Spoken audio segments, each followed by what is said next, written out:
Welcome to Hong Kong Brief. The content of the briefing includes Joseph Lelyveld, former executive editor of the New York Times, dies at 86. U.S. tennis star Tiafoe focused on having fun, confident big 2024 lies ahead. China's sponge cities struggle to soak up climate change-fed storms. Top stock pickers seek gains in China energy, Japan real estate. Chloe is worried about losing a vital connection to their language. Australia might provide a way to save it. Joseph Lelyveld, former executive editor of the New York Times, dies at 86. Associated Press. Joseph Lelyveld, former executive editor at the New York Times, has died aged 86 after suffering from Parkinson's disease. Lelyveld was a career journalist who worked for the newspaper for almost 40 years, joining as a copy boy in 1962. He became executive editor in 1994, a position he held until 2001. Lelyveld won a Pulitzer Prize in 1996 for his nonfiction book Move Your Shadow, South Africa, Black and White. U.S. tennis star Tiafoe focused on having fun, confident big 2024 lies ahead. South China Morning Post. American tennis player Frances Tiafoe has expressed his desire to return to the Hong Kong Tennis Open next year after enjoying his time at the tournament. Tiafoe, who recently ended his coaching relationship with Wayne Ferreira, has resolved to have fun and compete at a high level in 2024. He finished last season in a slump, losing in the U.S. Open quarterfinals and winning only 3 more matches in the year. Tiafoe has teamed up with Argentine Diego Moyano for the new campaign and is looking to be more aggressive in his game. China's sponge cities struggle to soak up climate change-fed storms. South China Morning Post. China's Sponge City initiative, launched in 2015 to improve the country's resilience to extreme rainfall, has been criticized for being slow to implement and insufficient to protect against the most severe climate events. The initiative aims to make cities better at absorbing excess rain by incorporating green and blue spaces into urban infrastructure. However, experts say that while the concept is sound, the deployment of infrastructure needs to be faster and more extensive. China is highly exposed to floods, with nearly 400 million people directly exposed to once-in-100-year floods. Floods cause an estimated 1% of the country's GDP in losses each year, and over 640 cities are at risk. Top stock pickers seek gains in China energy, Japan real estate. Bloomberg. Top-performing fund managers in Asia are looking to invest in Chinese stocks and are becoming more selective in the artificial intelligence (AI) sector. The MSCI Asia Pacific Index underperformed global peers in 2023, but expectations are growing for Chinese equities to bottom out and the global backdrop is becoming more favorable. Bao Wuka, a fund manager at Invesco Great Wall Fund Management, is positive on China's energy firms and medical equipment makers. Meanwhile, the Allianz Global Investors Taiwan Technology Fund is turning more selective on chip-related stocks and the Arcus Japan Fund is holding an overweight stance for real estate and chemical stocks. Chloe is worried about losing a vital connection to their language. Australia might provide a way to save it. ABC. Young Chinese Australians are losing touch with their native language due to the dominance of Mandarin and English in schools and public life, according to Jingdao Yi, a senior linguistics lecturer at Australian National University. Despite growing up in Cantonese-speaking households, many young people are increasingly responding to their parents in English. The Chinese government has actively promoted Mandarin as the lingua franca across the country, leading to the decline of regional dialects.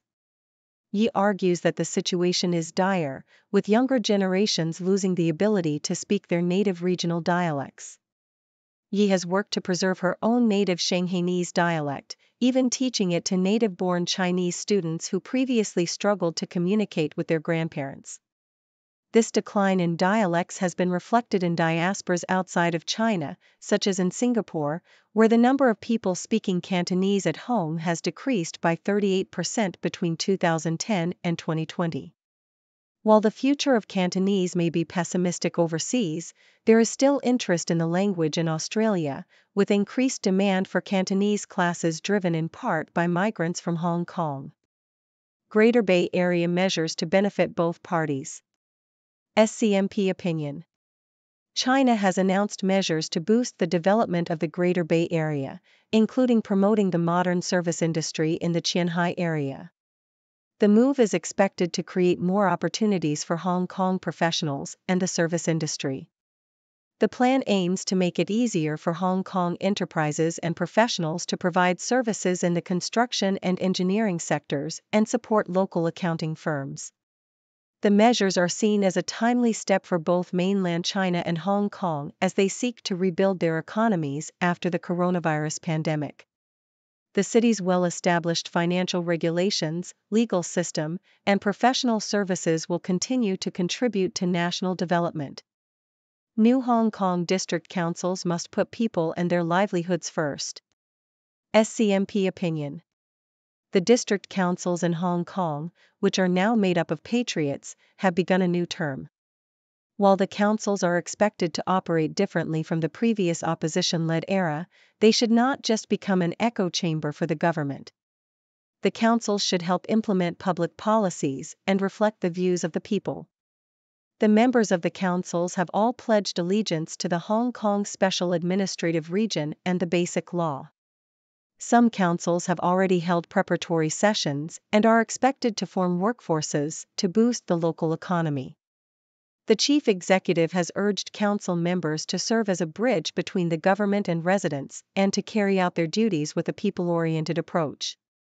The councils should allow for rational discussion and dissent while also fulfilling their role in district governance and supporting policies that benefit society. My friend Jimmy Lai, a British national, has been jailed by China. This must not stand. Telegraph. China's crackdown on human rights, particularly in Hong Kong, has prompted concern about the potential for military action against Taiwan. China's President Xi Jinping has repeatedly stated his intention to reunify Taiwan with China, but the people of Taiwan are unlikely to willingly adopt China's model of governance.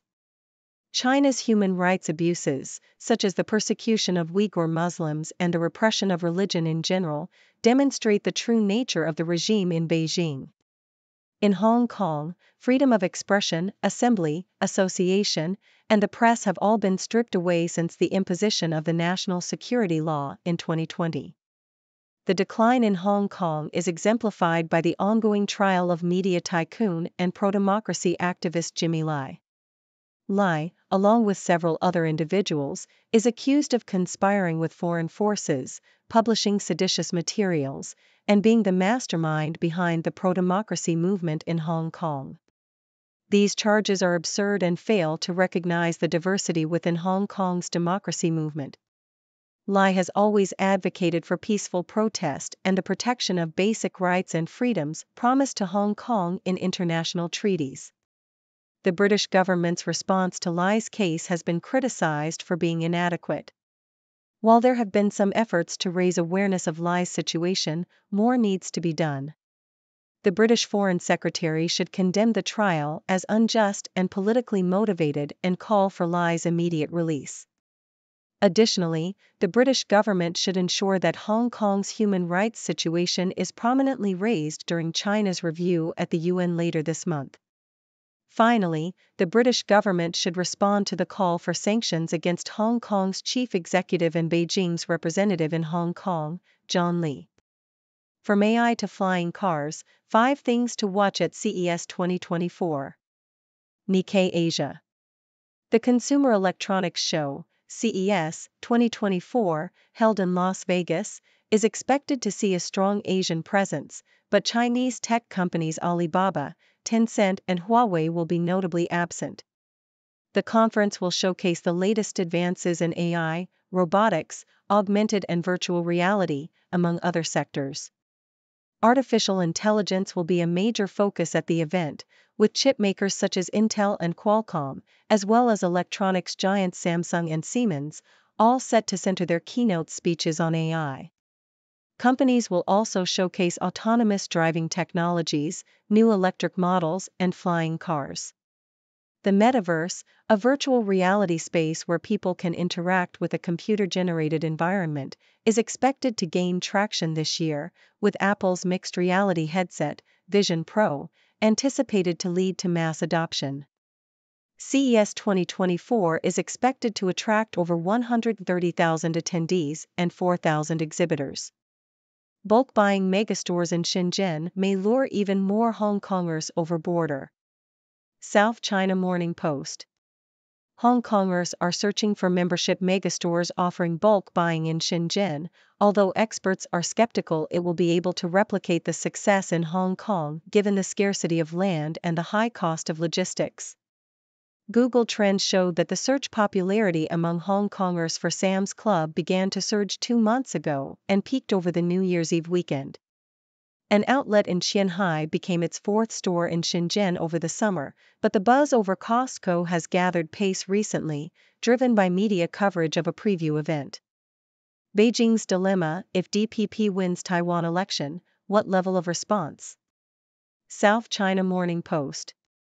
As Taiwan's election approaches, Beijing is considering its options for how to respond to a possible victory by an independence-leaning president.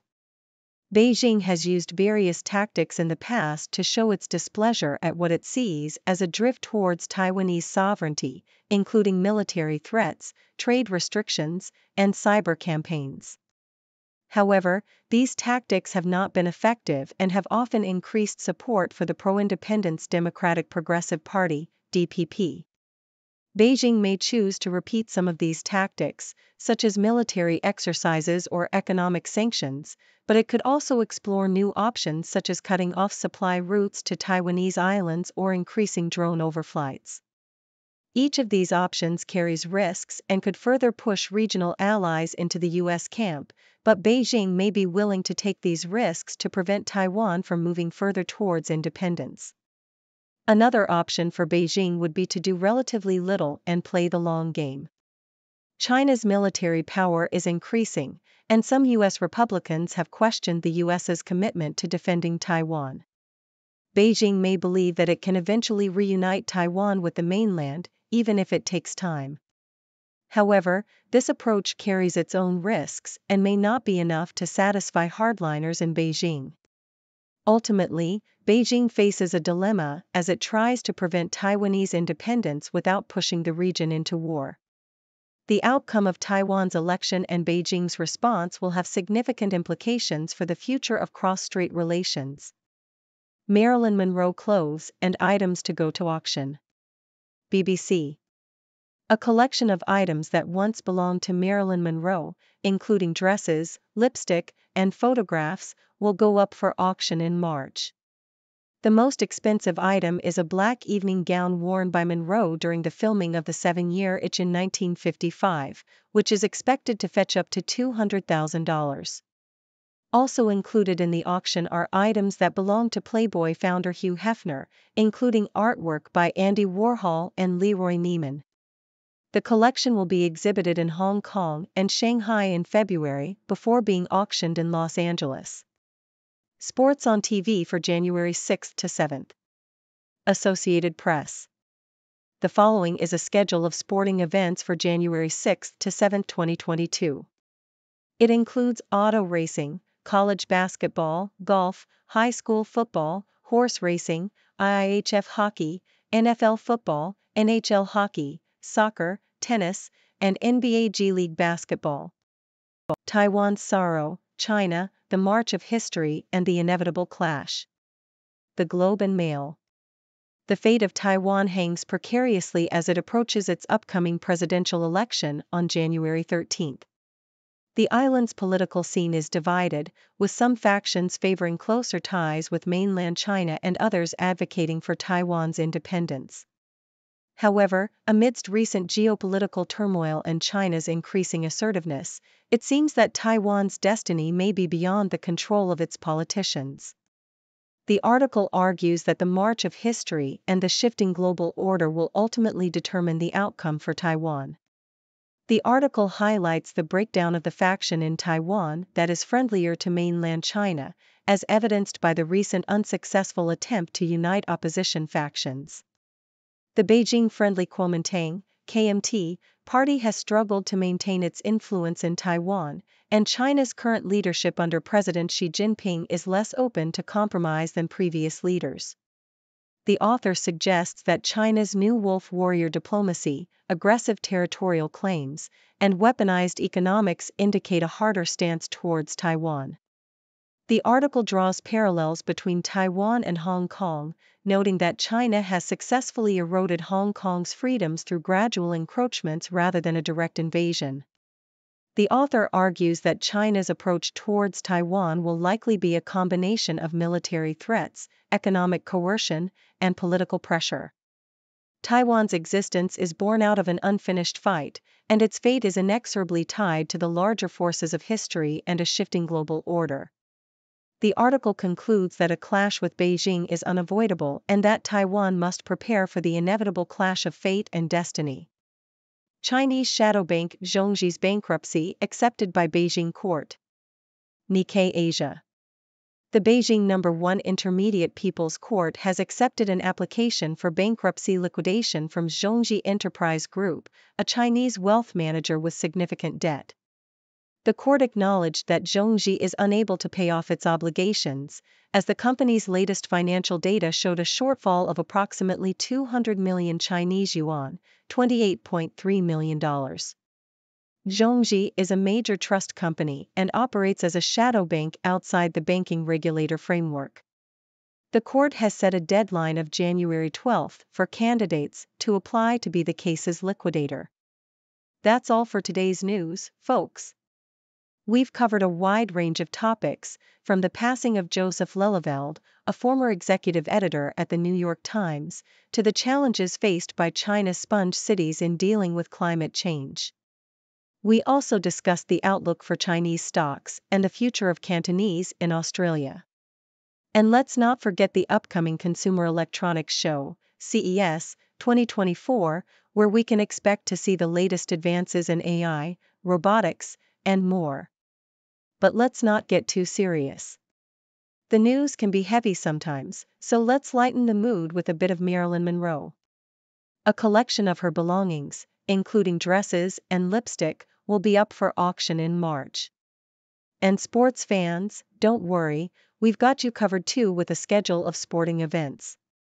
Now, let's dive deeper into a couple of these stories. First, let's talk about China's sponge cities. The initiative, aimed at improving the country's resilience to extreme rainfall, has faced criticism for its slow implementation and limited effectiveness. While the concept of using green and blue spaces to absorb excess rain is sound, experts argue that more needs to be done to deploy the necessary infrastructure quickly and extensively. With China's high exposure to floods and the significant economic losses they cause, it's crucial for the country to take more proactive measures in this area. Moving on to the stock market, top-performing fund managers in Asia are looking to invest in Chinese energy firms and Japanese real estate. Despite the underperformance of the MSCI Asia Pacific Index in 2023, there is growing optimism for a rebound in Chinese equities and a more favorable global backdrop. It's interesting to see the shift in focus towards these sectors, and it will be worth keeping an eye on how these investments play out. Lastly, let's discuss the fate of Taiwan. As the upcoming presidential election approaches, tensions between Taiwan and mainland China continue to rise. The article highlights the challenges faced by Taiwan's politicians in navigating the island's divided political scene and the increasing assertiveness of China. With China's new diplomatic approach and its erosion of freedoms in Hong Kong, it's clear that Taiwan's fate may be beyond the control of its politicians. The article suggests that a clash with Beijing is inevitable and that Taiwan must prepare for the challenges ahead. And now, it's time for your thoughts. What are your views on the challenges faced by China's sponge cities? Do you think Chinese stocks and Japanese real estate are good investment opportunities? And what are your thoughts on the future of Taiwan in the face of China's increasing assertiveness? Let's get the discussion going. Thank you for tuning in. The content above showcases the latest briefing reports and analytical synopses, thoughtfully curated by the 6Do team. These insights stem from a wide array of reputable media outlets, think tanks, government sources, and specialized experts worldwide. We encourage you to explore these sources for a comprehensive perspective. Keep in mind that while the content may not always align with the official standpoint of 6Do Brief, it's not meant to be taken as absolute directives for decision-making. Comprising seasoned media professionals, learned scholars, and accomplished scientists, the 6Do team embodies a trailblazing, fully independent media entity. To customize 6Do Brief to meet your professional needs, you have the option to subscribe to a diverse array of briefings on our website, 6dobrief.com. Regardless of your location, you can conveniently receive 6Do Brief via email,